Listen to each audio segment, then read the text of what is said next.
Assalamu alaikum. Турартымын көршілері қандайсыздар, туғандар. Талас облысы, Манас районы Покровка айылында участок сатылып отыр. Ондай салынған там менен жаңы салынып тұр. Бұл тамға келіш үшін туғандар Покровкада азыр главный больницаны білесіздер ғой.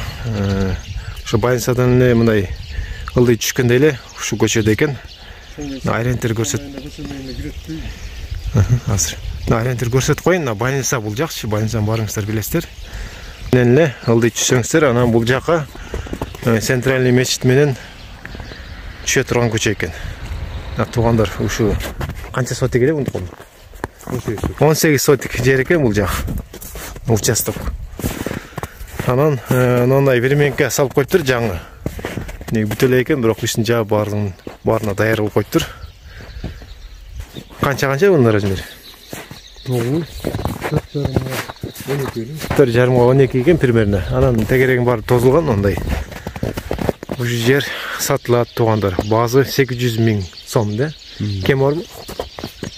Кеми болушу мүмкүн. Негизи экранга телефон номерин коюп коем. Ошого байланышкыла, анан толук маалыматын аласыңар. Негизи хозяин өзү келген жок. Анан хозяинге чалып байланышкыла. Ушундай жер участок сатылып атат тугандар. Үйдүн ишин көрсөтүп берип коюн анда. Бул жакына кирүүсү экен, анан мындай ортосунан кийин дагы бөлүп алса болот экен бул жакты. 2 комната кылып.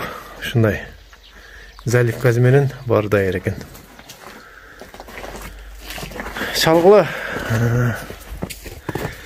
базын келтирип сүйлөшүп алыңыздар. Айрентерди айтып бердим примерно, бирок мына көчөнү мен билбейт экем. Западный около, ошо Западный көчөсү дейт.